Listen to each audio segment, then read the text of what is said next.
रेमुणा सांस्कृतिक परिषद पक्षर 41तम बोईत बंधाण उत्सव हांडीहाटଠାରେ अनुष्ठित हो जाइछि। अनुष्ठान सभापति प्रभात कुमार विश्वाण अध्यक्षतार होइतिबा कार्यक्रम में मुख्य अतिथि भावे पूर्वतन मंत्री तथा जोड़ेश्वर विधायक अश्विनी कुमार पात्र, मुख्य वक्ता कवि शुभेन्दु दास, सम्मानीय अतिथि भावे एनएसी अध्यक्षा तनुजा गिरी, डॉक्टर भागवत प्रसाद दास, डॉक्टर नरोत्तम परिड़ा, अवसरप्राप्त प्राध्यापक प्रशांत कुमार बराड़, प्रोफेसर शत्रुघ्न मल्लिक प्रमुख जोगदे नौ वाणिज्यर गौरवमय इतिहास संपर्क में स्मृतिचारण कर आगामी पीढ़ी को संस्कृति संपन्न होगापी आह्वान देते। प्रदीप कुमार मिश्र अतिथि परिचय, बीणापाणी कड़ा निकेतन छात्र छात्री स्वागत संगीत गान, साधारण संपादक दुष्मंत दास विवरणी पाठ, संपादक आईशान खान स्वागत भाषण, गौरांग दास मानपत्र पाठ, सदस्य लक्ष्मीकांत दास धन्यवाद देते।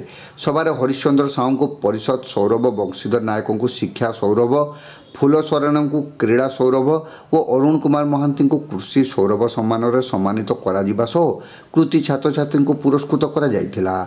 जगेन्द्र महाना, रघुनाथ साहू, अमीय महांती, रवींद्र पंडा, करुणाकर महांती, माधव बेहेरा, जीवन बेहेरा, बुधिया दड़ई, कार्तिक ओझा और समस्त सदस्य परिचालन में सहयोग करथिले। सभा प्रारंभ में दिवंगतों पई नीरव प्रार्थना करा जायथिला। परे मनोरंजन कार्यक्रम अनुष्ठित होइथिला।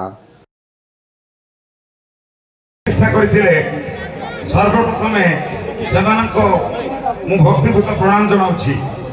जिते स्वप्न देखी एक अनुष्ठान को गढ़ाई ओडिशार नौ वाणिज्य ओडिशार संस्कृति को उज्जीवित कर बंचाई रखापी जो स्वप्न देखी आज तृतीय पीढ़ी में आम आनी पहुँचे पारिछु। यह निश्चित अंचल एक खुशी एवं गर्व गौरवर कथा। समय चक्र में मनीष नियतिर निर्देश आग को आगे चली आज यही एक मुहूर्त में पहुंचीचु।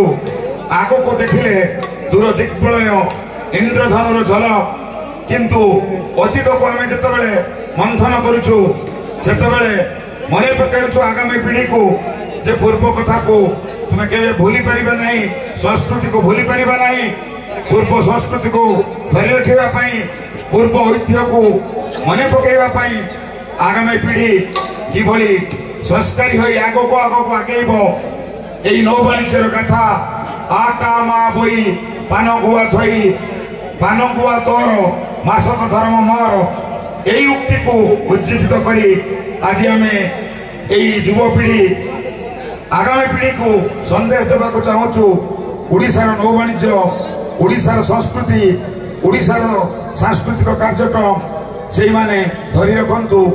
यही अनुष्ठान आहरी आगक जाऊ जो साहाय्य सहयोग आमको आगक आगे प्रेरणा दौची।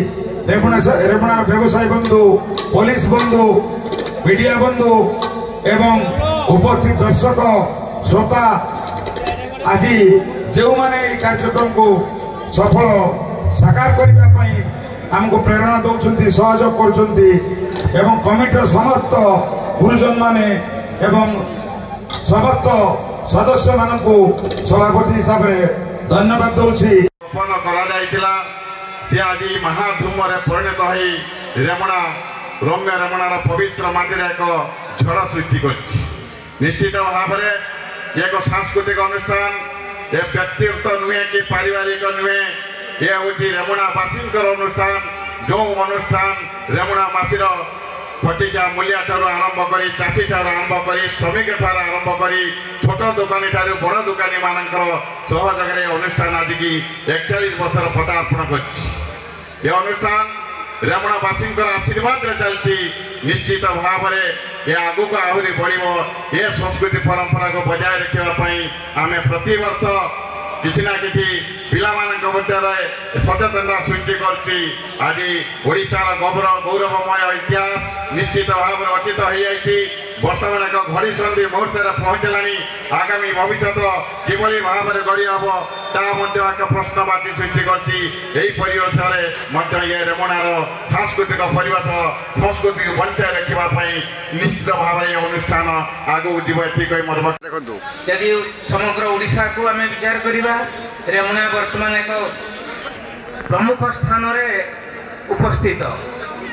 कृषि, शिक्षा, स्वास्थ्य, धर्म ये सबुथ रेमुणा वर्तमान ओडिशार भौगोलिक स्थिति गोटे प्रमुख स्थान में रही। रेमुणार इतिहास बंधु मैंने कहते कि भाव में अतीत पुराण जुगर वर्तमान सुधा सबु क्षेत्र में रेमुणार नाम रही।